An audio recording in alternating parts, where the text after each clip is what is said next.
Good afternoon, everyone, and welcome to Virtual Office Hours. Just a few quick notes before we get started.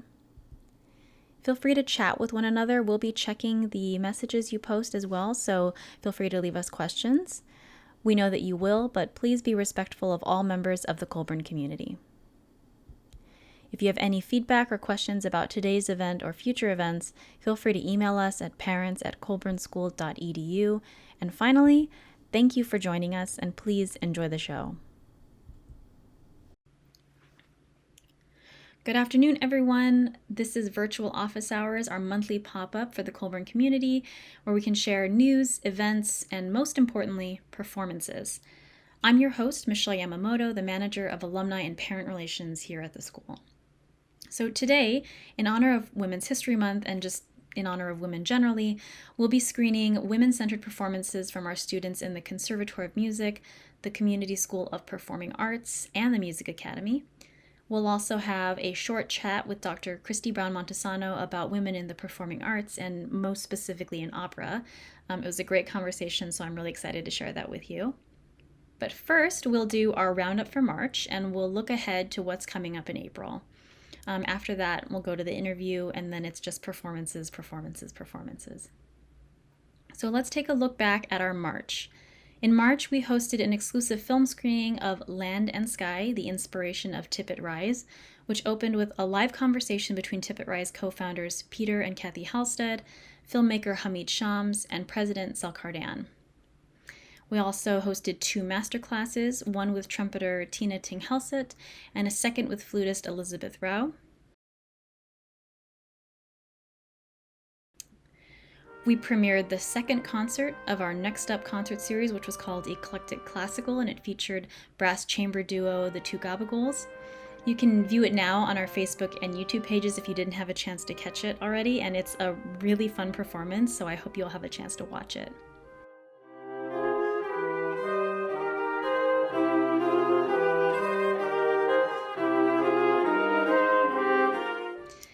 Internally, the Conservatory of Music hosted a performance forum. The Music Academy hosted one of their young artist performances, and the community school continues to offer their weekly Friday night recitals, and you'll get a taste of all of those in our performances later today. So thank you to everyone who attended one of those events or streamed one of our videos. We really appreciate your continued support for the school, and we're glad that our content is making its way out there, so thank you. Now let's see what's coming up in April, and just a quick reminder that you can find all of these event details and the links needed to register on our web calendar at colburnschool.edu/calendar. On Friday, April 9th, Amplify artist Nokotula Ngwenyama will lead a viola masterclass with Colburn Conservatory and Community School students, which will be followed by a Q&A hosted by Paul Coletti. Nokotula is an alumna of the community school and actually studied counterpoint with Dr. Herbert Zipper himself. This class is free with registration. On Saturday, April 10th, we have the premiere of Retrouvé, the third concert in our Next Up series featuring alumni. This program was curated by Conservatory alumnus Eric Byers, who is also a founding member of the Calder Quartet. He and pianist Kevin Kwan-Lux will perform selections from their forthcoming release, as well as a selection from Arvo Pärt. This event is free with registration. On Saturday, April 17th, clarinetist Martin Frust leads a masterclass with Colburn students, followed by a Q&A hosted by Yehuda Galad. This class is free with registration.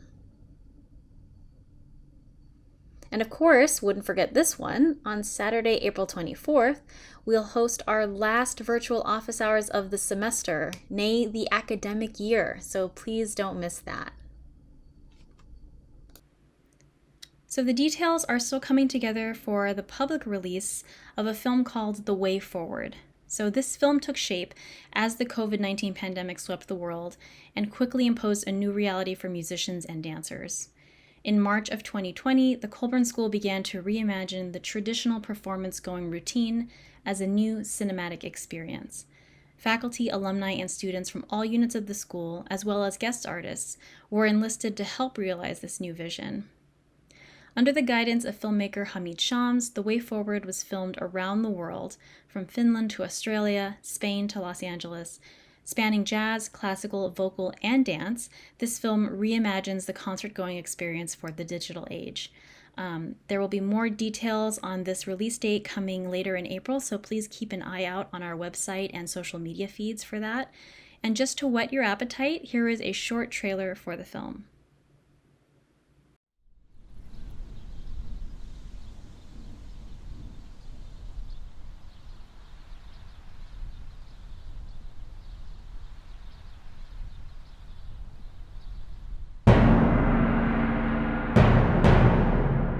Andrew, could you hold your horn for a second? And let me see, turn toward me a little bit more. Yeah, let's go like that on this one. Yeah, that's great. Social distancing. It's a difficult concept with music because music is so collaborative. We rely on each other's movements, being able to hear each other breathe. That's what allows us to play together. Even in the same room, we were separated by 20 feet. It was very difficult for us. It's amazing. It really is to play together. As humans, we're always in a situation like the pandemic has now provoked so radically. It's music that can actually transport us into another sphere and save us from disaster.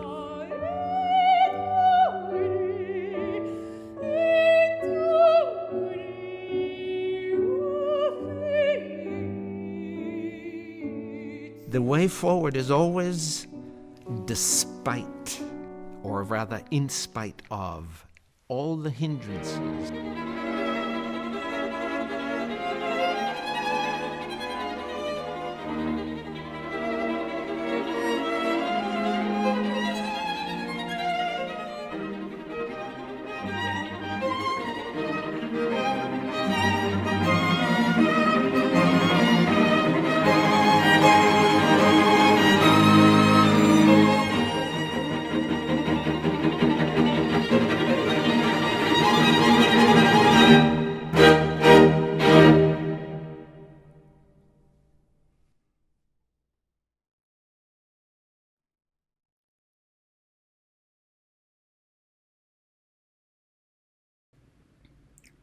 Now, let's welcome back Dr. Christy Brown Montesano, the Chair of Music History and Literature in the Colburn Conservatory of Music. In addition to her role here, she's presented and published writings on politics of gender and difference in opera, and is an active public musicologist offering lectures and seminars for numerous organizations in Los Angeles, including the LA Philharmonic and the LA Opera. Thank you for joining us today. It's a real pleasure to have you back. I always enjoy our conversations. Absolutely, me too. One of the main reasons I wanted to bring you on is because I had seen the other day that you had posted something to the LA Opera webpage. I think it's called Choose to Challenge, and it was around their celebration of International Women's Day. And it's a very detailed, in-depth look at several women in the performing arts industry, specifically in opera, that I thought was really well done. But I wanted to hear about why you chose to organize it the way you did. Like, how did you frame your decisions around the women to include in this article? I had done an earlier piece, I think it was 2018, actually for the Colburn content feed at some point on LA women who had, I think it's LA women who stepped up classical Los Angeles. And I chose at that time to only write about women who were who had passed away. I didn't want to do living people. I felt like it was, again, you don't want to feel like you're picking and choosing among people. So I did people who were important to Los Angeles, like Dorothy Chandler, but who went in different areas. So educators, conductor, this kind of thing. And so when LA Opera wrote to me, I said, okay, take a look at this earlier piece I did for an earlier Women's History Month. And would this work? And they said yes. And I said, okay, great. So that gave me a frame where I'm not writing just a kind of, I mean, you'll understand, but what feels like ends up being like a scholarly article, which is not what any of us wanted, but something that was organized, a little tight for a blog post, like make sure it's. And at first I thought, well, I'll just do a scatter shot. I'll try to get as many women in there and do a blurb. And then I realized it's not very satisfying because you feel like you don't actually get a good grip on what people are doing. So I went back to in a way musicological first principles, which is go check out the data. Like go to Opera America, get some stuff about what's happening with women. And how I ended up doing is they didn't give me the data, but I actually looked at an entire season, which I talk about, is I looked at the season for their tier one opera houses. So people in a certain budget. It's not about quality, it's about how much they have to spend. The Met is in its own thing. I don't remember, it was like, I don't know, it was a huge amount of money that nobody else has. So I took those opera houses and I looked at their total seasons for the pre-pandemic, full pre-pandemic year. And I looked to see how many women conducted, how many women directed. And I got all of that information because I think we forget opera is a very collaborative work. Oh yeah. It's not just about, and how many women were composers of works, but I wanted to catch it on a few places where women have been traditionally underrepresented. And it was pretty shocking. I was going to ask you, what numbers did you come back with? I'd actually have to look to see what numbers I came up with, but it was like tens, it was 10% and below. Like it was not a very, I think the highest might've been 15% if I'm remembering exactly. So I looked at all that and thought, okay, that is the story, is that it's not just about, because everybody goes to composer. I should put that out. Everybody's like, oh, name some women composers. And for opera, especially, I thought we had to think more about how are they represented in the various facets of opera making as a living art form, as an art form that's produced and staged in new ways.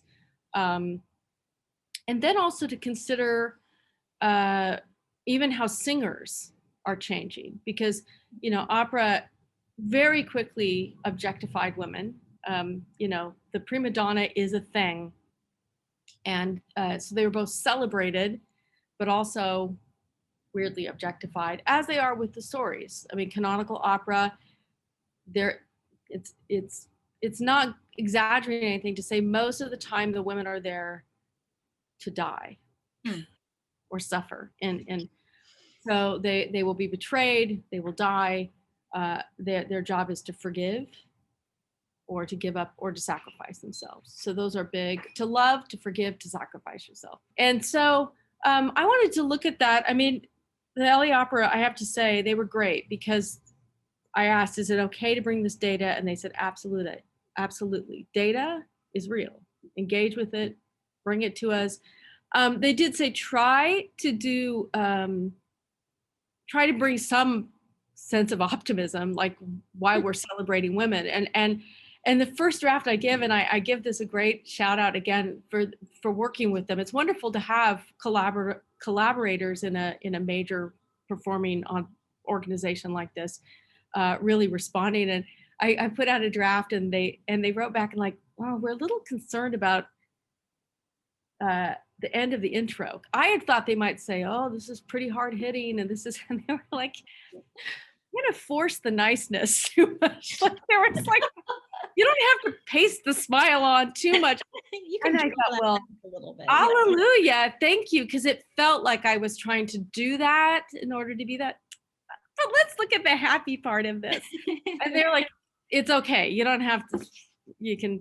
So it was a great challenge. It was a great project, and that's why I chose what I did. Is I looked at a patron, and I looked at her for a very particular reason. I looked at a singer, I looked at a conductor, I looked at a stage director, I looked at a scholar, and I looked at an educator.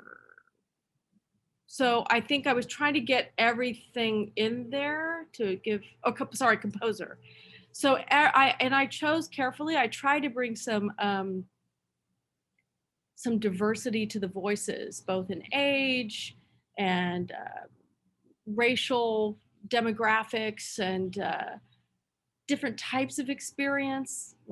And so I had probably 20 people, the 25 names originally, and then I just tried to pare it down to some exciting stories as I started looking into them. And I was sorry to give some people up, frankly, that I wasn't able to cover more, but I hoped that these more intense, each of them got it was about 3,000 words. So it was a good chunk. Sizable, yeah.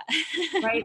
And in a very quick thing. So that's what I spent my day of International Women's Day. That's what I was doing. I was actually finishing that blog post, and that's a Way to celebrate it, I think. good way to celebrate it. And I was educated about people that I knew a little bit about, like Ellen Reed. But then when you really make yourself kind of, who's a wonderful composer, you go and look at what she's doing, then there was more there. Right, of course, there always is. And Missy Mazzoli have a a foundation where they're working with young female composers, female identified composers, and even the language that's changing and opening up, and awareness anyway. It was a great project to work on, and I hope that people will begin to think differently about International Women's Day and Women's History Month. In music is not always bringing up Clara Schumann and right, Ethel Smythe, and kind of, but actually think about it more to date and holistically. Right. I mean, I do want to say, for those who haven't read it, I'm going to post the link. It is lengthy, but it's broken up into really digestible sections. So if you wanted to scroll, if there was one person in particular that you thought you wanted to just follow up on, they're sort of blocked off. I don't want to make it sound like it's an academic article. No, it's not. It was absolutely meant for the LA Opera's audience members. So this is broad audience. You don't necessarily even have to be an opera lover. Right. It's not specific to that. It's really about women doing exciting things in a field and in ways that maybe weren't open before, and that are slowly. I mean, these are vanguard figures, people that are doing exciting work today. So you can break it apart. We've tried to include links and further reading and stuff, so you can friendly. Right, very user friendly, and yeah, that was very much on the mandate of just trying to, like, let's make sure that we make it a general audience, kind of fun and educational, inspiring, I hope, look at what women are doing. Yeah, and I think that it's important that you've to really look at the range of roles that humans can play, but also that by default that means women can also play those roles, and that includes sort of the backstage stuff as well as the onstage work, which people forget about, and it's all very important, especially in an opera, like you said, where it's such a collaborative performance. Like, there's so many elements at play. Right. I think it's important to think about finding representation at all of those levels, and not just necessarily on the stage, because of course there are women on the stage, but right. I think it's interesting that you mentioned sort of representation of women in opera as central figures and characters. So you've literally written the book on the women of Mozart's operas. I wanted to ask you, why did you feel that was important? Like, what perspective are you lending to understanding these characters? And is there a particular character that you think really benefits from your treatment?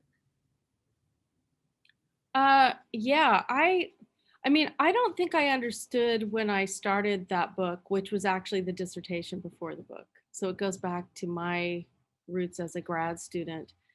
And when I tell people, I mean, I've had people say, wow, that was very bold to write that as a dissertation. And honestly, I don't think I thought of it as, it seemed like it was just such an obvious subject to delve into, and that it was time to start thinking about these things.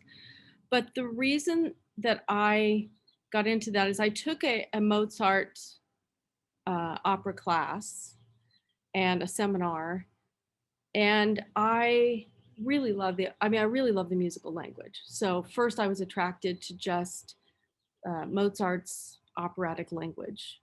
I was studying voice as well, so, and I have a more lyric soprano, so of course I was singing a lot of those arias and got to know some of those. Generally, the soubrette kind of idea, the inas and the ettas, as they call, the Despinas and the Zerlinas, and those were the. But as I began to look at reception about these operas, the way people were writing about the characters and the stories, um, a lot of red flags. Well, I just felt angry and kind of offended at a personal level as a woman, as a young woman who was interested in opera. And at this time, Susan McClary, who is, arguably kind of the godmother of feminist musicology, was also a visiting scholar at Berkeley, where I was at Cal Berkeley. And I mean, she would come and talk, and we had a lot of, and all her kind of uh, rocket launches of amazingly provocative and challenging stuff was coming out.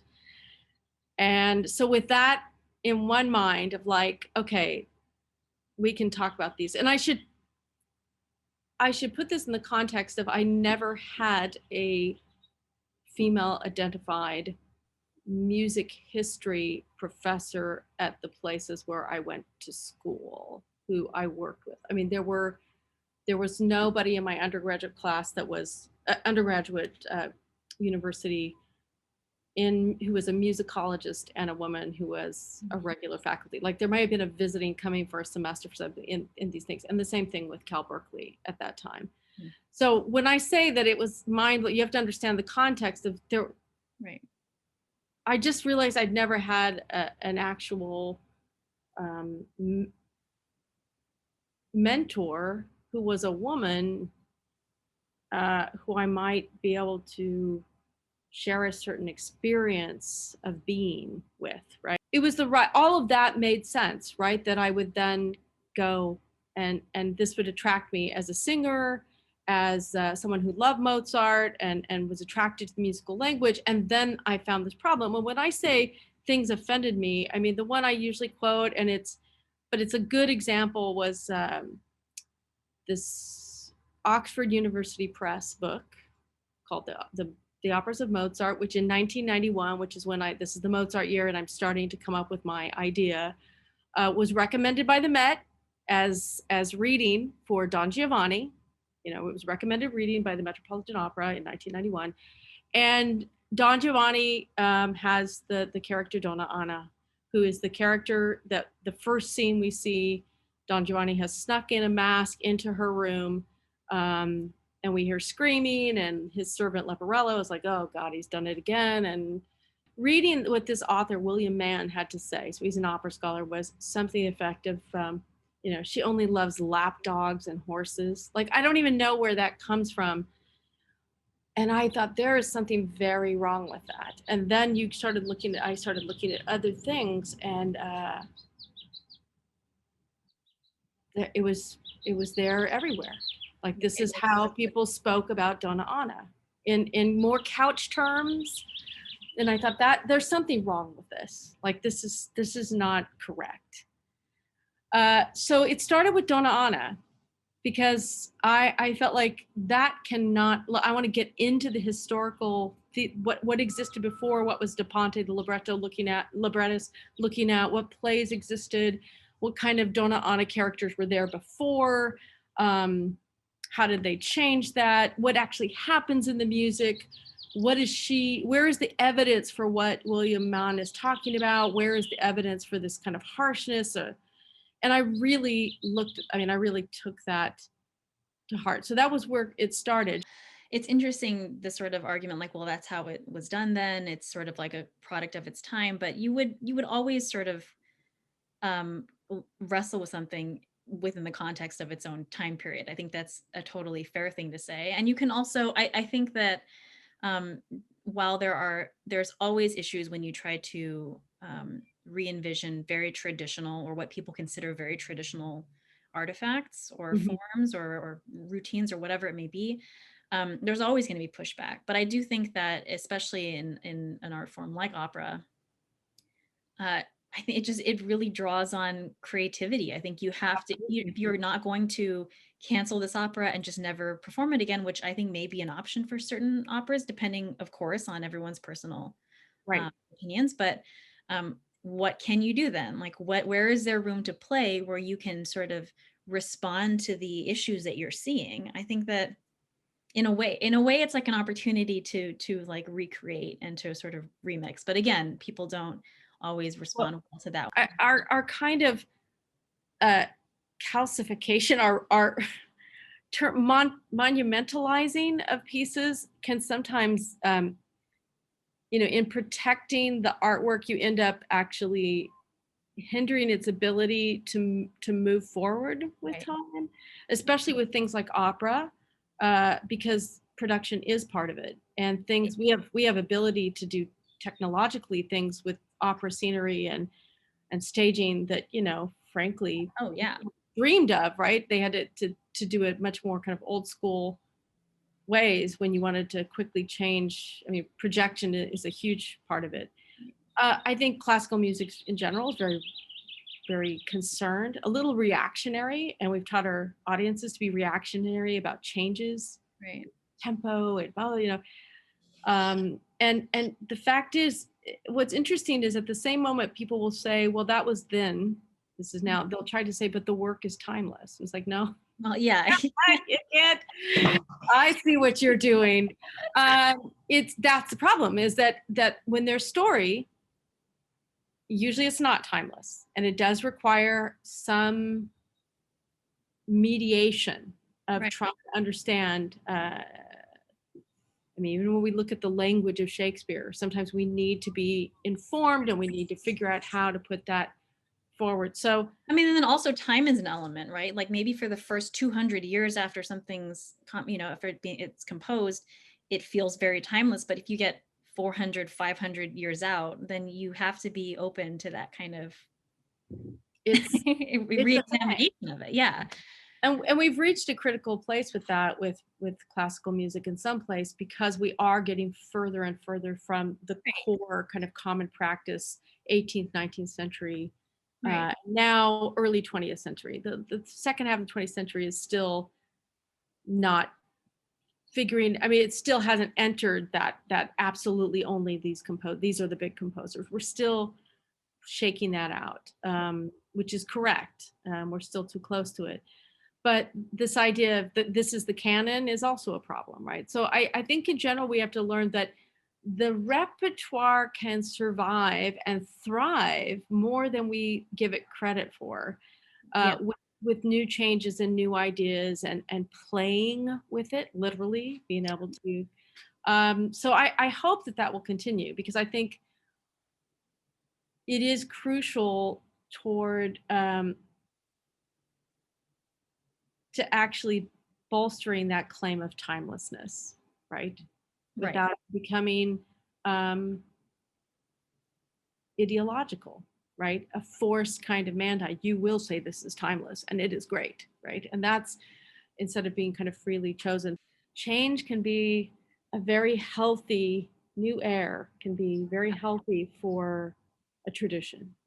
Yeah, I mean, that's how we arrived at any of these traditions to begin with, is things Right. evolve and change. So it's silly to Absolutely. think that we have finished evolving. The music Exactly. can go anywhere else. Yes. I would love to have this go on for like another 30, 40 minutes, but for the sake of editing, I will probably have to draw this to a close. But thank Yes. you so much for all of your insight. Again, I love our conversations. I hope I everybody out there enjoys them as much as I do, because I just let them roll. Well, I hope, and I want to invite people also who might be listening. I mean, I'm available to answer questions, or if people are interested in particular information. I mean, I'm part of the Colburn community, and they can reach out to me. So feel free also to share my email or website or whatever, because I love, another part of the blog was interacting with the community. Right. That's really So yeah. having those connections with people that are interested, that are audience members, that are musicians and scholars, and just the curious. So, Right. Yeah, it's good to have that. Well, thank you again. And perfect. we'll see Thank you very much, Michelle. Yes, take care. And that's all for the front matter today. We've got a number of beautiful performances from our female students coming up. I hope you have a chance to stick around for all of them. In particular, there is one performance that will only be available during this live premiere, and that features Galia Kastner performing a piece by Alex Mansour. That will be taken down, but the rest of the event will be available for viewing after on this Facebook page and on our YouTube channels. And that is alongside the previous virtual office hours events as well. So if you've missed anything, feel free to go back and take a peek. There's a lot of content there. Thank you so much for taking a minute to learn more about what's going on at the school. Don't hesitate to reach out to me if you have any questions. My email address is myamamoto@colburnschool.edu. I hope you have a wonderful day, and I'll see you back here in April. Take care.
Thank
you.